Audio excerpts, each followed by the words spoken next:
Hey there, Skullheads. I'm Snags. And I'm Ol Silky. And you're not. That's right. Yeah. Welcome to the Snags and Silky podcast, episode 96. We're getting close to episode 100. What will we do I for just don't episode know. 100? Our massive worldwide fan base is just waiting with bated breath to find out what we do for episode 100.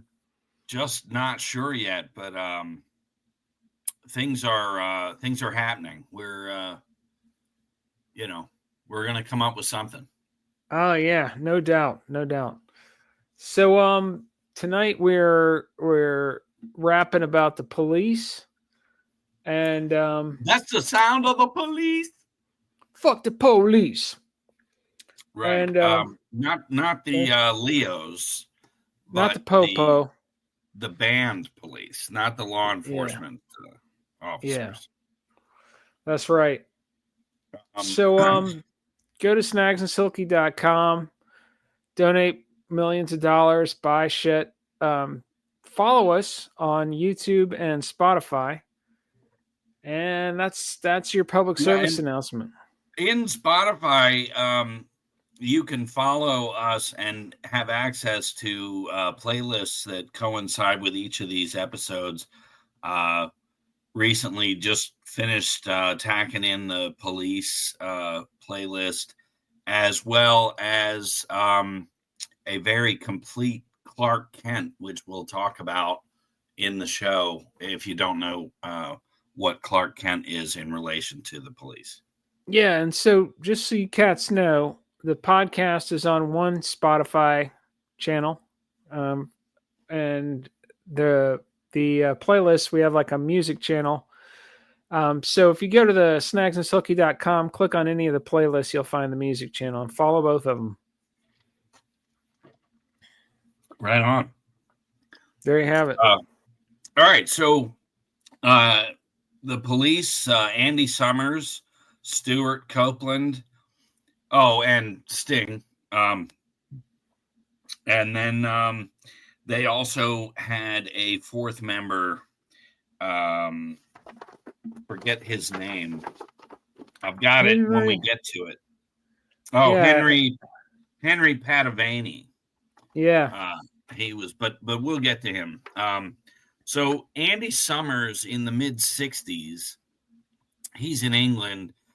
He played in Zoot Money's Big Roll Band, and they're very much like all your blues-based 60s bands. But during the heyday of all your 60s, the Beatles, the Stones, Pink Floyd, Hendrix, the Yardbirds, the Who, all these bands are playing.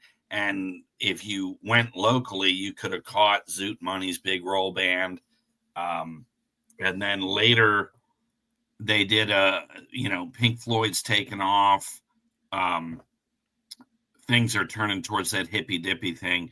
And Andy Summers and Zoot Money would form Dan Talion's Chariot, which just sounds very...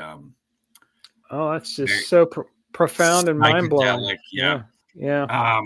They would all paint their amps white and wear white so that when the light show was going on, it would reflect on everything up on the stage. Probably pretty trippy. Mm-hmm. And then he was in Soft Machine, which we had talked about. Anyway, in 1968, Andy Summers joins the Animals. He actually plays on the album Love Is, which was Eric Burdon and the Animals. They do a great cover of Traffic's Colored Rain. It's got a 4-minute guitar solo by Andy. That's pretty impressive. And they also do a Dan Talion's Chariot song called Madman Running Through the Fields on Love Is, which I only found that. I know the song, but I didn't know that was another band's song. And then Eric Burdon's house in LA was a nonstop zoo of women, actors, drug dealers, rock stars, and poor Andy Summers thinking he's made it.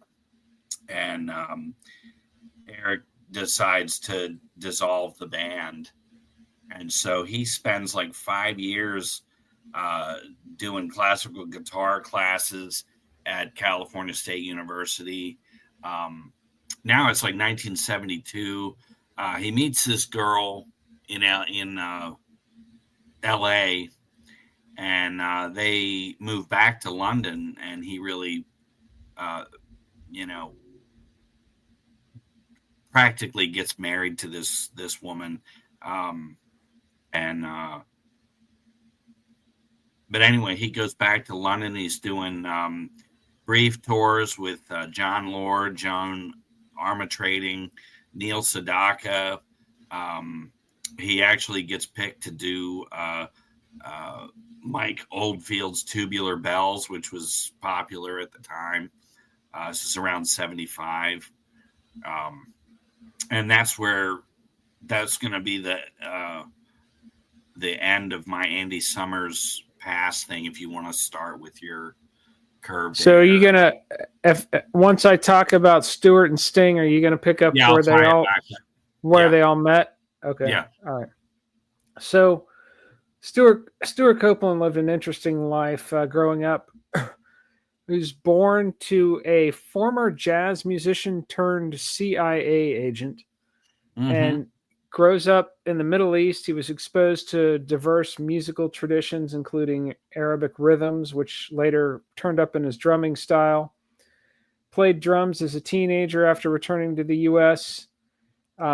He attends UC Berkeley and plays drums in a lot of groups, rock and roll and jazz.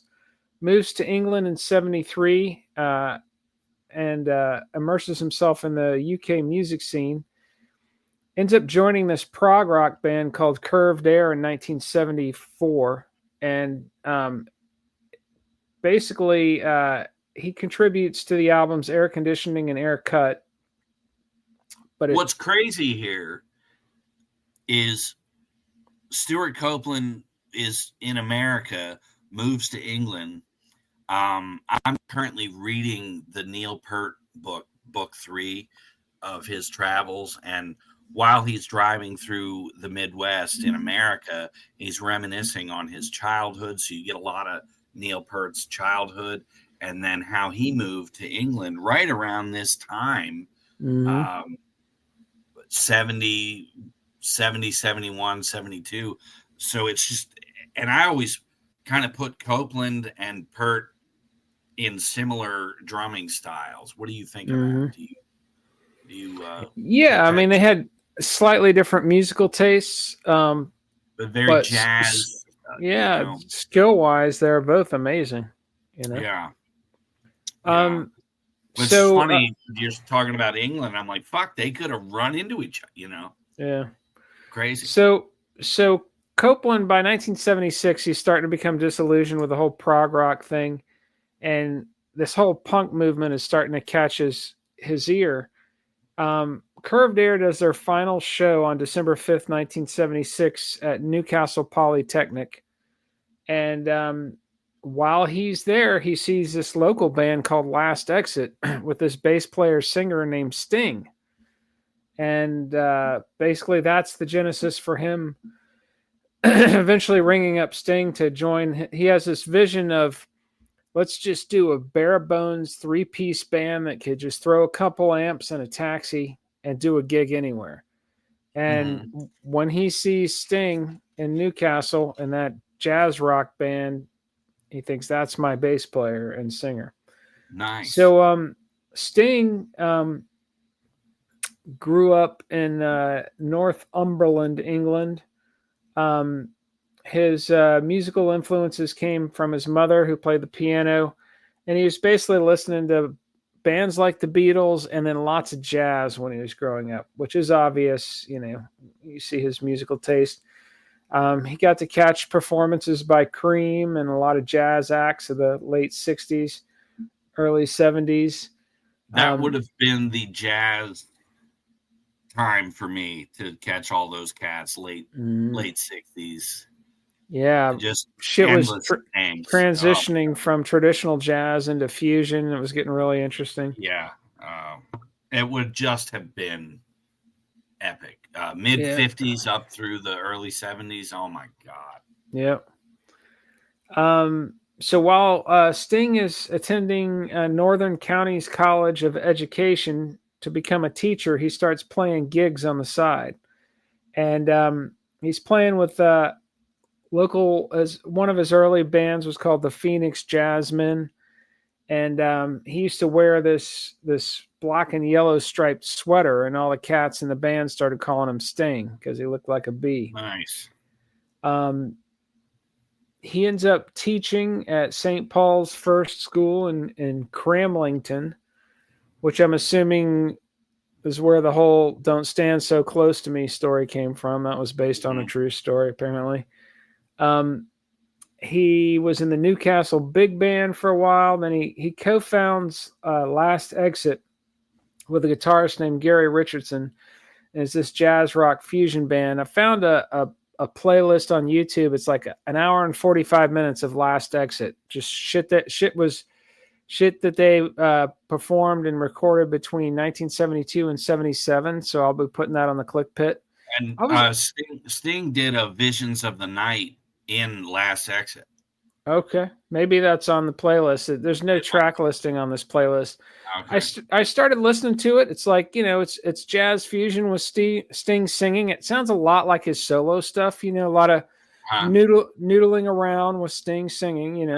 There's no Stuart Copeland to keep things powering along like in the Blue Police. Turtles kind of sound. Just Sting's solo stuff to me is just noodling around with. Well, Sting's first few solo albums are just very jazz with some moments of the hits, that you heard. They're not awful, but you're like, what? Who cares? The chemistry of the Police my, cannot be matched by any of their solo stuff. And Anyways, we'll address that. So Curved Air and Last Exit, they kind of run into each other, right? And then in that Andy Summers documentary about the Police that I told you I watched, what's it called? Because you mentioned it before we started recording. Tell all the people. I thought it's called "Can't Stand Losing You: Surviving the Police." Nice. Andy Summers would do this. It's streaming on Prime and on Peacock. Copeland did his own "Everyone Stares: Police Inside Out" previously, so I think this was Andy Summers' answer, and it's chock full of just great footage. But it really, I really enjoyed it. I liked the early years of him trying so hard to get into a band and get things going. A lot of these amazing artists that we've come up growing up with were all driven so just everything was about music, and I just you envy the few that make it and how many out there. I always say the greatest guitarist is some homeless guy collecting pennies, knows everything, but just nobody didn't run into the right people. It's just it's amazing how most bands, the great bands, it's all on who they knew, or somebody pieced together and spent years trying to keep everyone together. All these stories too about these and we'll get to it when we do our 3-episode Stones marathon. Keith and Mick, they knew each other from before, but they ran into each other on the subway. Yeah, and that's what I was going to get to. Mick's got an armful of blues albums, and if that had not happened, history would have been completely different. Oh, yeah. I can't imagine, but Stuart Copeland and Andy Summers. So Andy Summers in '77 joined Strontium 90, briefly, but he has a chance encounter with Stuart Copeland. Now, they had kind of rubbed elbows doing session work and stuff here and there, but he runs into Stuart Copeland on the train, the London Underground, which brought that Stones similarity to mind, how Keith and Mick met up years. I thought they ran into each other at a Strontium 90 session or concert or something. They were all hired for that project. Yeah, they all worked, three of them. Yeah, you know. and they saw each other, but then like right after, Copeland runs into Summers, like right, Oh, got it. After the and they're project. like, Yeah. and that was when Summers is quoted as saying, "Hey, Stuart, you and that bass player you guys have got something, but you need me in the band, and I accept." And and that's when they were like, "Oh, okay," and they wanted to basically form a punk band called the Police. And they actually had already formed the band called the Police, and they played a few gigs with Henry Padavani as the guitar player. And Henry was and so for a brief time, like January to August of '77, there were four of them. and Henry was a authentic 3-chord punk guitarist, and he actually, he was of the punk scene, right? Okay. Sting and Stewart were these outsider real musicians who wanted to get into the punk scene. Yeah. So they get this guy who's straight out of the punk scene, and he started opening doors for them, and they were playing clubs, and he knew all these people, but he had limited guitar chops. And so for a while, they're trying to do a 4-piece, and Andy's like, this isn't going to work. This guy can't keep up with the kind of shit. He can't keep up, but Andy says in that documentary, they were doing these gigs with these fans just gobbing on the band, and they're hawking loogies and spitting on them. That was an unfortunate tradition of the early UK punk scene.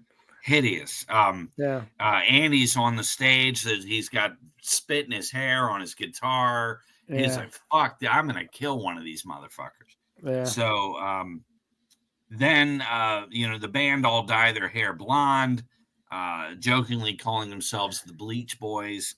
And Sting writes Roxanne, and they put like a reggae rhythm on it, and they just hit fucking pay dirt. Well, it's a little bit more complicated than that. So I was watching the behind the music on them, and he writes Roxanne. They release it as a single before they had any other. Basically, Stuart Copeland's brother, Miles Copeland, starting this label IRS, and he's in the music business, and he convinces A&M to put out the single of Roxanne.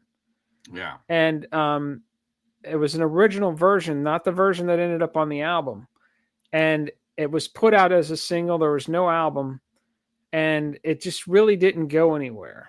They weren't really accepted in the punk scene, and they weren't a mainstream band either. And then Miles' brother Ian Copeland was a booker. He had you had IRS records, and then you had FBI booking. Ian Copeland ran FBI booking, and he booked them in some shows in America. Starting at the very first show was at CBGB's, and they did this little run, starting at CBGB's down and up the East Coast, and the people in America loved it. And then word gets back to England. They were doing these gigs in England where like 6 people would show up, even after the single Roxanne was out. Nobody gave a fuck. They go and they do this little run in America, and the American punk scene fucking loves them. And word gets back to England that they're cool because the CBGB's crowd loves them. Yeah. And then suddenly they're drawing 1,000 people to their shows. That's fantastic. Yeah, and they really took off. Yeah, and then they do the full album, and then the album version of Roxanne just hit the stratosphere, like you were saying. Yeah. Yeah. Now I've never heard a different version of Roxanne. That's according to the band members talking about it in this behind the music. Do VH1 you think Behind the it's the Music. same version or no? They said it was a different version, but who Huh. knows? But Yeah. maybe they just took that same single and they threw it on the album. But there were totally different recording sessions. Interesting. There was a single before there was ever an album, and it was Yeah. Yeah. Roxanne, and it was a flop. Now maybe they just re-released it and put it on the album with all the shit they recorded for the Yeah. album. It could be. Yeah. What's funny is Snags and I have a fellow uh, compatriot that was in our first movie that we made. That if that stuff ever sees the light of day, but Alan was a huge Sting fan, Police police fan, fan. Yeah. Yeah, I and remember that. he had the 6-pack, which collected the first 6 singles, and he had it hanging on his wall, and it hung down in that plastic that you would have your records in. But that's how it came. Like it was that thick plastic that Right. picture disc would be in and stuff. He had the 6-pack. He had all kinds of crazy, the Brimstone and Treacle soundtrack. Another I remember police. seeing that in the theater when it came Yeah, out. it was weird. All the girls went nuts when Sting showed up on the screen. Yeah, Like, oh yeah. But Alan had all these rare, and he spent years tracking this shit down, and had in 83, 84, he had like the complete police stuff, and way later a did box he have the Stuart Copeland action figure? possibly. Yeah, okay. No one can really know if he The had that. pinball machine, And the rubber snake.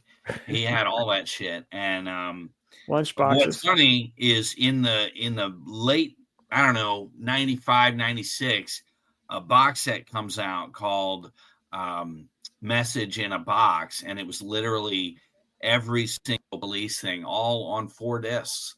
And I remember Nice. going, "Hey, Alan, I got all that with one purchase." That's funny. And and he was actively pissed off that all these rare was just here, Yeah, I remember. but I think I recorded that from you on a cassette. You had how the CD, and I recorded it from you yeah, on it was cassette. 4 discs, but Yeah.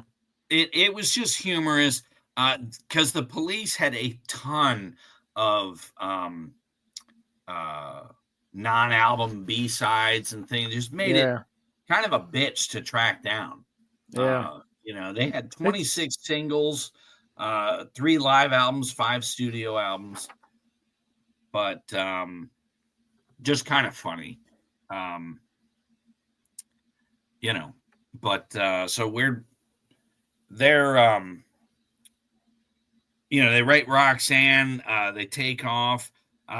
They recorded in 78 for 6 months and put out at Outlandos D'Amour, their first record. But they toured from 77 to 1980. They were at all the the big concerts, the festivals, that kind of shit. They were huge, kind of the darlings of the all these big groups, and here's this new band that was just so exciting and sounded different, and They were 3 piece. one of those bands like the Beatles that could top the charts, and the critics loved them at the same time.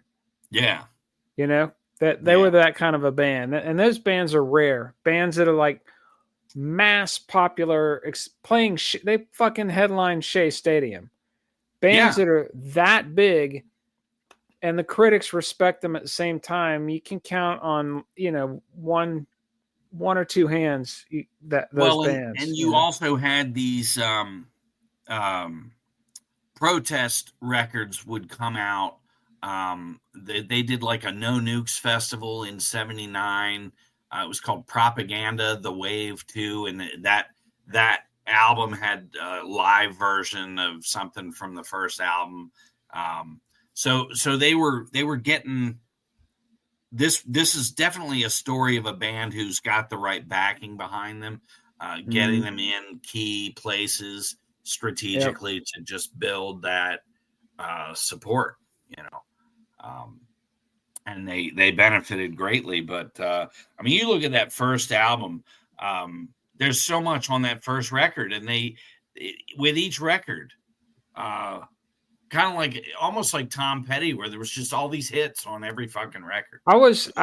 I have a live Police Live Essentials playlist. Uh-huh. It's 2 hours and 45 minutes long, and I was listening to it today, just marveling. Every one of these songs is a hit.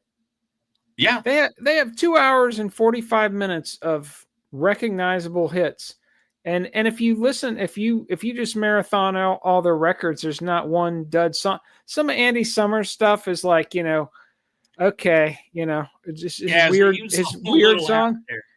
But there's nothing on there that's bad. There's nothing on there that you would delete, from the playlist. It's just it's all solid shit. And the fact that I was Next listening to You, So Lonely, Roxanne, Can't Stand nonstop. Losing You.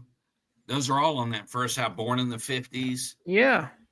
I mean, those albums are just solid through and through. Yeah. But a lot of odd B-sides. The Fallout and Nothing Achieving were 1977. Nothing Achieving is a great song, but it's not streaming. You're not going to find it. So you could track that down on YouTube. It's probably on YouTube, yeah. Yeah, and then Dead End Job was the B-side of Can't Stand Losing You. You can really hear their punk roots there. With those that one and Fallout. And also when you listen to them live, there's some live albums on Spotify. Even the songs that from the albums, they're playing them harder and faster when they play live. There's just this energy there where they're just kicking ass. The one that's called Police Live is actually them on the Synchronicity tour, and they're playing in Atlanta, and that's a fucking great collection. Yeah, that's the bulk of my Live Essentials Police playlist is that album. I remember I didn't go. I never saw them live, but I remember everybody in high school the next day after that concert coming to school with their Police T-shirts. Yeah, it was that show. Out. Yeah, and I was like, I'll see him sometime, and Yeah, I didn't like him that much because that's just I'm iconoclastic. I'm iconoclastic to a fault. So when Nirvana was huge, I didn't want to hear about Nirvana. When the Police was huge, I don't want to hear about the Police. Hilarious. Like, I miss some good shows. Stuff. I didn't mind the radio stuff. I had Synchronicity. Every Breath You Take was just like, I just love that song so much at that age. But I got that it was kind of. Well, it's because you were stalking chicks. I remember that you used to. Yeah, I used to hide. You used to leave breath marks on their windows. Yeah. There's a few states I'm not allowed in, but it's fine. No, but we came from the same cloth, just hard metal guys, afraid your friends might find out you like a slower song somewhere. But no, I think I had diverse tastes. Like I was listening to metal, but I was also listening to the Replacements and Husker Du and your arch nemesis REM. There's a lot of bands I was listening to that wasn't metal, but right. But if it was in the top 40 and everybody in high school loved it, I was gonna instinctually not want to hear about it. Be wary of it. Yeah.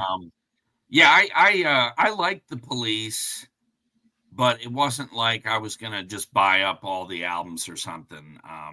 My mom had Synchronicity. Like my mom went out and bought Synchronicity, so we had that in the house, and I played it a couple times. It's not bad.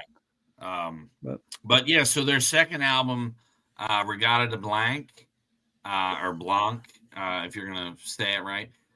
Their B-side to Message in a Bottle was a great tune called Landlord. I love that song. That's really good. And and that whole out, Bring on the Night, Message in a Bottle, obviously, Walking on the Moon. Now, the thing about Walking on the Moon, this is a game for you kids at home that want to play this second album. Every time they say Walking on the Moon, change walking to fucking. It makes the song so much better. Also, if you play it backwards, it says drink poison and kill yourself. Right. But, we could fuck forever, Fucking on the Moon. I mean, just hours of entertainment. Sing it that way. No! If you play it backwards, it says Paul is dead. Right. Yeah, that's right. And then the B-side to Walking on the Moon, Visions of the Night, which, as we'd said before, was an old Last Exit tune. So that's that. Anything else you want to say on those first two records? No, this is just fucking. I have my police studio albums playlist, and I marathon it at least 3 times a year. It's it's so good, it never gets old. No, and I wanted to point out, we kind of hinted on this, but like many brilliant bands, the friction would be a key ingredient in shaping the band's music. What they put out. They weren't as bad as Deep Purple, but they were close. Yeah, as far certain as bands, the arguing, it's just insane. It's crazy, but like Queen, Van Halen, the Police, they just they needed that friction, and when you remove Andy and Stewart, you get this watered down jazz horse shit that Sting did. Thank you. Yeah, it's true. I mean, and again, we can all use a nice warm sweater on a cold night, but when I want to put music on, I don't need a nice sweater like a Sting album. I want a little danger. I want or some soul. It doesn't have to always be screaming guitars and shit. Yeah. Some soulful, and I just don't get that with Stuart Copeland was, I think, both attitude wise, because it was mainly Stewart and Sting arguing and Andy playing the referee, but Stuart Copeland was a cold splash of water to the face and a strong cup of coffee for Sting. Because if you leave Sting to his own devices, he's going to sing and meander around with his jazz noodling and stuff. But you get these drums underneath him, and that drumming just powered that band along, and it tightened up the songs. And then Andy Summers was adding all kinds of interesting texture on the guitar front. Well, Andy is a phenomenal guitar player. He really is an amazing guitar player. You're just not going to get that. And case in point, you play any Police record and then put on that Dream of the Blue Turtles, and you're almost like, wait, what happened? The electricity is gone. Yeah. And I've mentioned this story before. Freddie Mercury did his first solo album as like this opera thing. And he even said, Jesus Christ, I didn't have anyone to tell me this sucks. Right. And I had all these people do exactly what I wanted them to do. And I thought it was the greatest record I'd ever made. And then when I heard it, I was like horrified. Case in point, Mick Jagger's solo career. Oh, yeah, let's work. Yeah. Keith isn't there to fucking slap him around and say, we gotta groove this up a bit. Yeah, motherfucker. There's no blues here, nobody needs another dance record. Yeah. Fuck. But yeah, so touring, groupies, divorce, Andy Summers, basically they're touring, and 81, his dream wife and mother of his first child, basically just tells him, I want a divorce. And I will say it has to be very difficult to have a long distance relationship. And meanwhile, the Police are touring. They literally toured every year till 1984, He was basically, yeah, she said in that Behind the Music documentary, she was just saying he was gone all the time. Yeah. Yeah, he's not there. But they constantly toured from 77 to 84. Mm-hmm. And right. It's got to be what's hard. funny, Andy Summers got into photography, and he has tons of groupies posing for odd pictures. Well, like Gene Simmons? Well, pictures more like he's got like a what their clothes are on in his pictures? No. It's like a little figurine blocking her lips of her crotch. Oh god, And just random shit. A little more artsy than Gene Simmons groupie pictures. Absolutely artsy. Yeah, absolutely. Yeah. Topless, posing next to his guitar. Yeah. Just crazy. But Andy Summers says in that documentary that he was an absolute prick. Leave me the fuck alone until we go on stage. So the three of them are just kind of in their own bubbles, right, on this chaotic touring festivals. Also, Sting was married, and his marriage broke up during that time as well, his first marriage. Yeah, so egos abounding. I want to make a point that it's not just Sting, but during the recording of Zenyatta Mandata, Andy Summers points out that it became very apparent that Sting is not a team player. It was all about him. He's the singer, you're my drummer, you're my guitar, kind of thing. And Andy comes up with this song called Behind My Camel, which is a fucking great instrumental. Sting refused to play on it. So Andy does a bass line for the song. Yeah, well, I remember that. I watched that documentary a year or so ago, and I remember that. Yeah, Sting wouldn't play on that song. Wouldn't play on it, and then went and hid the tapes. So Andy had to find the tapes in the back room somewhere, which that's some really petty fucking shit. What's funny is that song, they got a Grammy for that best rock instrumental for Behind My Camel. And if you're in a band, it should be all about the band. If you bring a song to it, and this is an instrumental, let's fucking do it. The more Yeah, it's got to be hard when you realize you're a songwriting genius, and you're coming up with all of these songs that are runaway hits. Like almost every song you write is this runaway hit.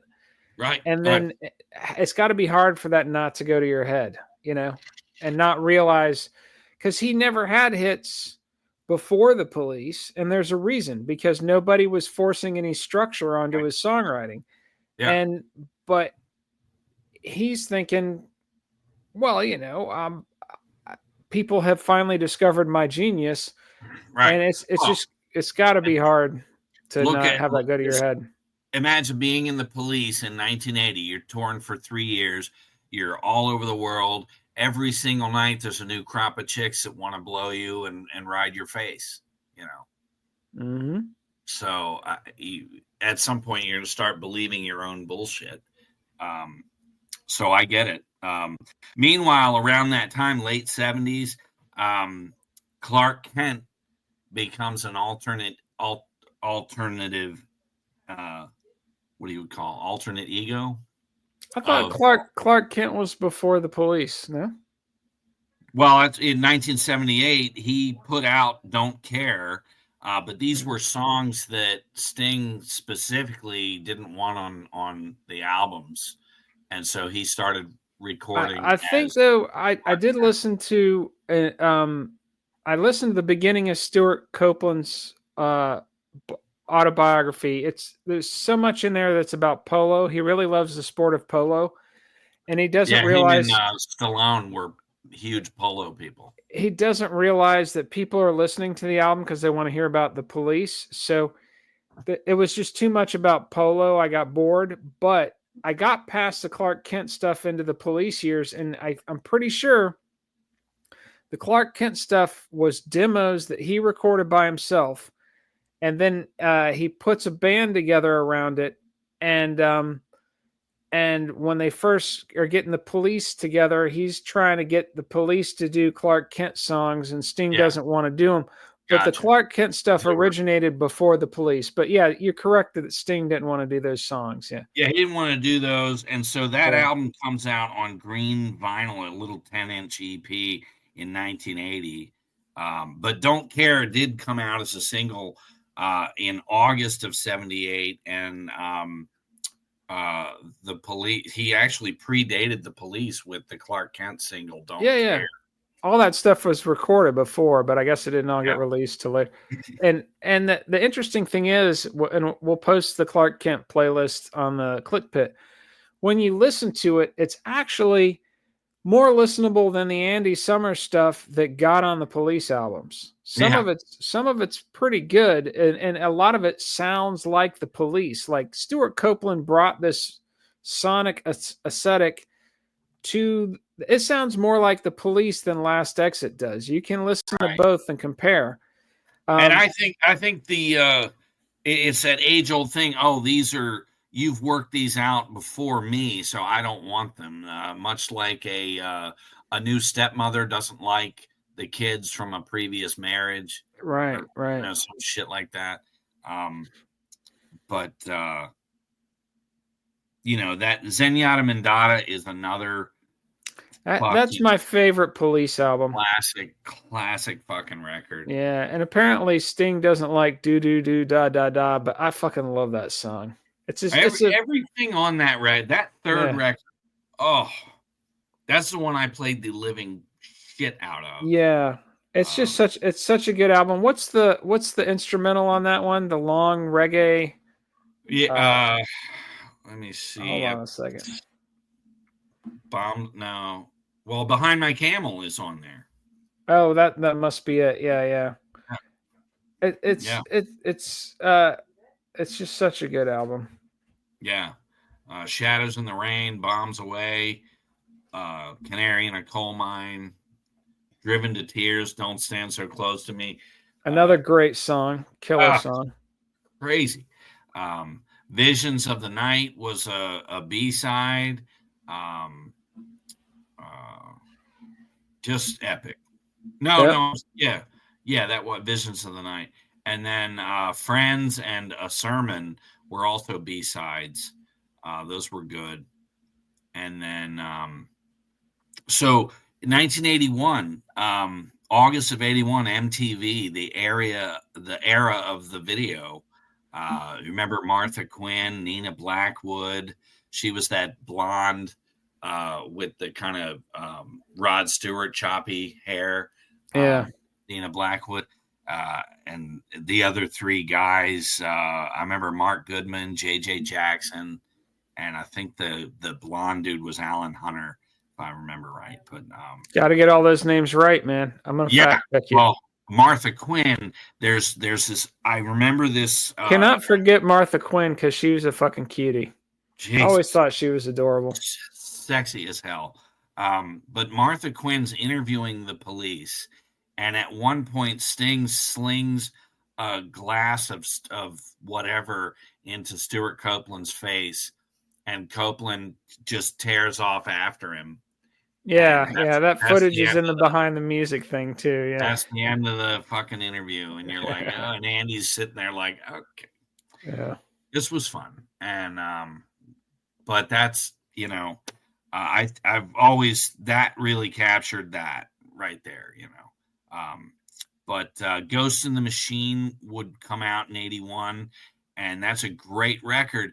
In 2022, bizarrely, they would release an alternate sequence version. And the reason to get that is they added 3 extra tracks that were not from that time that were not on the regular Ghost in the Machine. So it was interesting to hear an album you've heard for so long and hear it in a different order, but then here's these 3 extra 1981 Police tracks that are actually pretty fucking good. Anything on Ghost in the Machine you wanted to add or talk Yeah, about? that was good. It was the beginning of those first few albums. It's really tight 3-piece guitar, bass, drums, really focused. And Ghost in the Machine is the first where the sound really starts to expand. You know, you get some keyboards type of synthesizer type stuff. Yeah, they're almost doing a futuristic Yeah, concept. backup singers and stuff, but it's still great. I mean, Spirits in the Material World is just Oh yeah, pristine songwriting. It's such a yeah. great song. A song called Shambell and I Oh, Burn for Shambell's a You. great Yeah, instrumental. Yeah. yeah. I Burn for You is really good, which may have been on Brimstone and Treacle, but then the other track that's in here.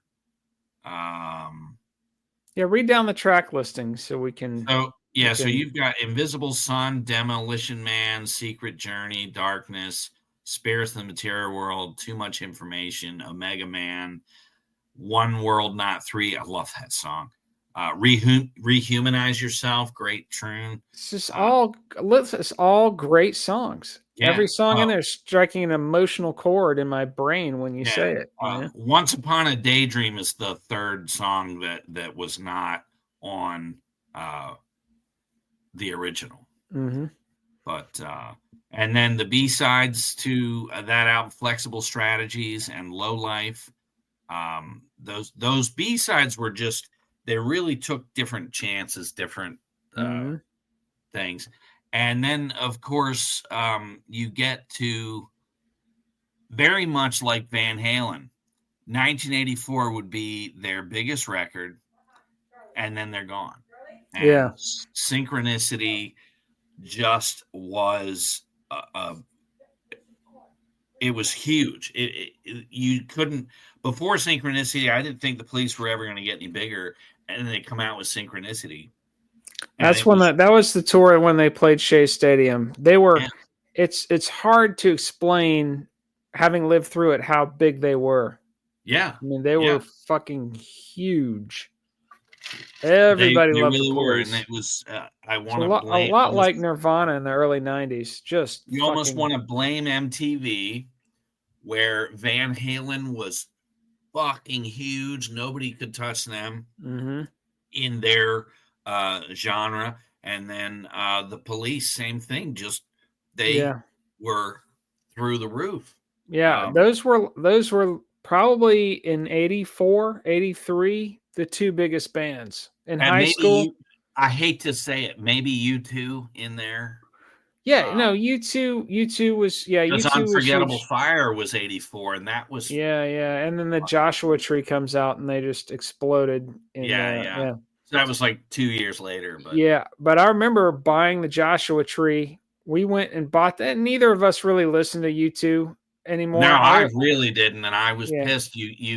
So kids, we I, snuck out of school I was more into them, to but get that album. we snuck out of school. We drove to the record store. It just come out. We bought the Yep. cassette, and we sat in my car, parked at a park, and just eased the seat back and the seats back, looking at the sky, listening to that album, and it was actually really fucking profound uh, album. But they just played the shit out of it, and then they just Yeah, they started killed making it. more and more pop music, and then Bono with his big mouth and his opinions, Oh, and it yeah. just that band just went the way of they Yeah. died in a plane crash like the Red Hot Chili Peppers did. And that's our U2 episode, kids. That's done. You're not going to hear any more Done. about you That's two. it. Done. Yeah. But the Police, 5 singles from that Synchronicity record, World Tour, that live Synchronicity was like a VHS. You could catch that DVD, CD. Them in Atlanta at the Omni, which is the reason I bought that when it came out on CD and DVD, just to see that because all my friends had gone to see that fucking thing, Yeah. and I I didn't remember. go. Neither did I. But you think about them touring nonstop from 77 to 84. I get it. They needed a break, but the bigger issue is each of them were the reason that the other two were successful in that band, And there was only one of them that didn't realize that. Or right? The other two, And got it. A really funny police story I wanted to before I do that, Synchronicity voted album of the year, best rock performance. It ranked at number 17 in Rolling Stone's top 100 1980s albums. But like Snag said, Synchronicity, this album was a game changer. It was so fucking, it's just, in today's world, things just don't get that big anymore, Well, they do, but it's garbage. Well, there's that, but yeah. And you know what I'm talking about. Yeah, it just doesn't take off the way things did then. But not good music. Not good music. During their heyday, when they were the Police and they were everywhere and stuff, there's a great story about Keith Richards backstage. Yeah, good. I'm glad you're telling this story. I had it in my notes. Surrounded with all his drugs and bullshit, and somebody's Ronnie Wood was Keith and Ronnie were in a dressing room doing coke and whatever else. Fantastic. Yeah. And hey, the police are here. Oh shit! They flush all the coke and hold on a second, and they're just flushing all the drugs down the toilet. And they open the door, and it's Sting. They're like, "You mother!" It was like Sting and Andy Summers or something. So good. Yeah. So then flash forward. There's a Clark Kent Deluxe Edition, which we made the playlist of, and that has everything. The 10-inch EP, all the non-album tracks, and 2 unreleased studio songs. So. And then 12 demos. So you're going to hear the demos that Sting refused to police, to make Police songs.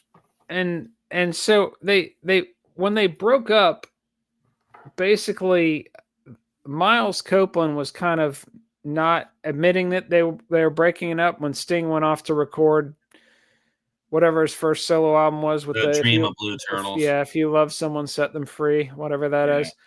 And Miles Copeland was not admitting that they were broken up because he was hoping that they would do another Police album. Yeah. And so I remember not knowing that they had broken up, but they had broken up. And they got back together a couple of years later to do Amnesty International shows. They did 3 Amnesty International shows, one of which was in Atlanta. My dad actually went to that one. Oh, wow. And what year would that have been? Do you know? 86, maybe. Oh yeah, because they did a remix of "Don't Stand So Close to Me." Well, I got a story about that too. But at the end of the Amnesty International show in Atlanta, which was, I think, their last show of that from that era, they handed their instruments over to U2 because they played and then U2 was going to play. And on stage, this is symbolically, we're handing our instruments over to the next generation. Wow. And then so they were this greatest hits album comes out, and Sting wanted to re-record a bunch of their songs for that greatest hits album. And then Stuart Copeland gets his shoulder fucked up in a polo accident, falls off the horse. Mm-hmm. And so they only do Don't Stand So Close to Me. Is that which one it was? Yeah. Yeah. And then I think a new version of Do Do Do Da Da Da Da. Didn't they do Every Breath You Take? Like a 86 version, or was it just those two? No, okay. It's just yeah. All right. So they had to use drum machines because Stuart Copeland's shoulder was fucked up.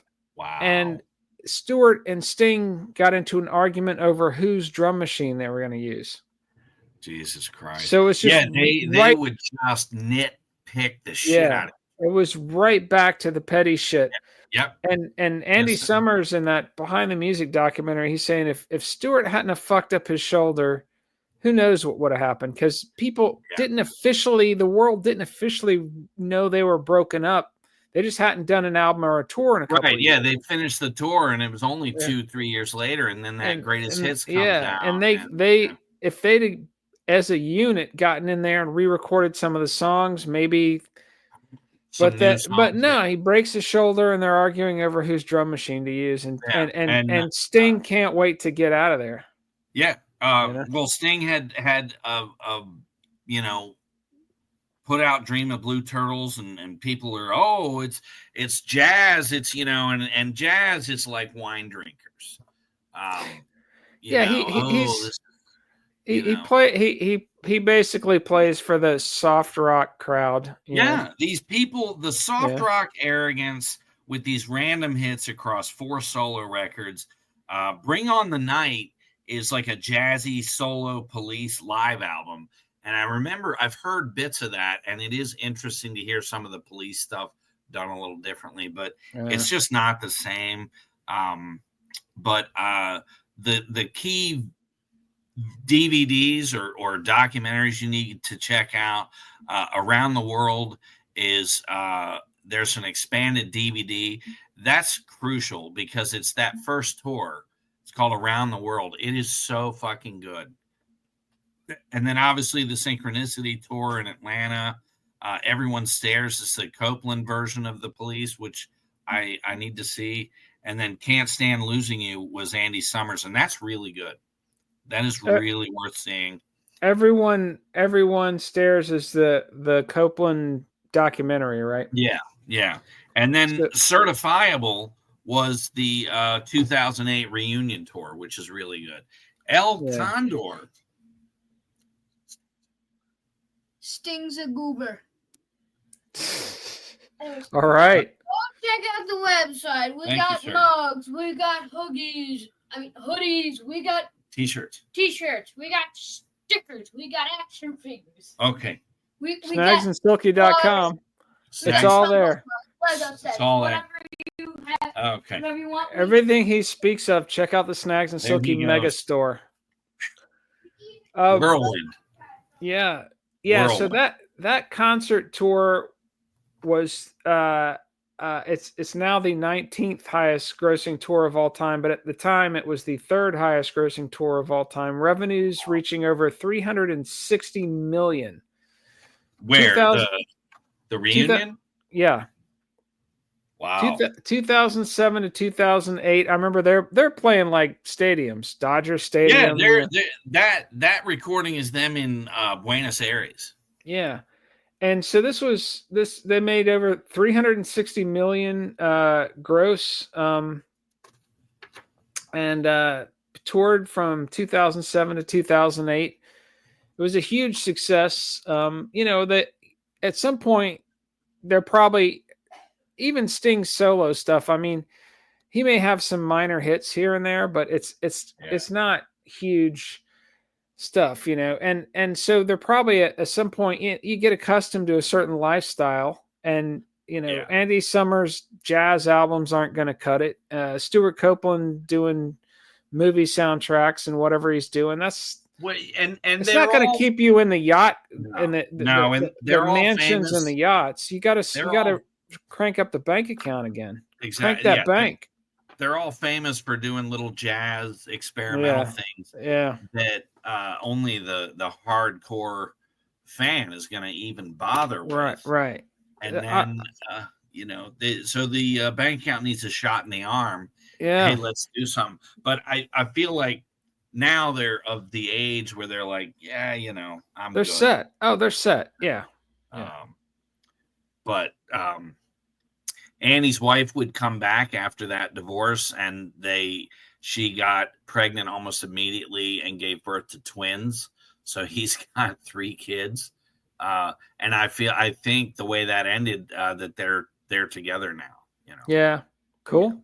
So that's happy ending. And Sting remarried. He married some actress. At the height of the Police success. There's a fantastic quote by Ozzy Osbourne that I'm probably going to get the first part of it wrong. Is that he may be a lot of things, but at least he's not Sting. Hilarious. I always thought that was funny. And it kind of rhymes. Yeah. Thing and Sting. So yeah. So yeah, that's the Police, kids, as far as I am what I've got written. That's a nice little 1 hour Police episode. That works. Yeah. Yep. Yeah. And check out the playlist, because it's really a solid. That's one of those bands is not any fat in there, you know. Yeah, no bum tracks. I could do without the Mother song on Synchronicity, but that's one song. You know, the Beatles have about 3 songs that I just don't care for. But yeah. Police only have one. They're not as bad as, you know. I don't remove this. Like number 9 is not on my Beatles playlist. Yeah, Revolution number 9. No, I don't. Yeah, number 9. Yeah. I don't need that, and I don't need Tattoo on my Van Halen playlist. There you go. It's always one, you know. No, but not with the Police. Like I Mother is funny, and I can.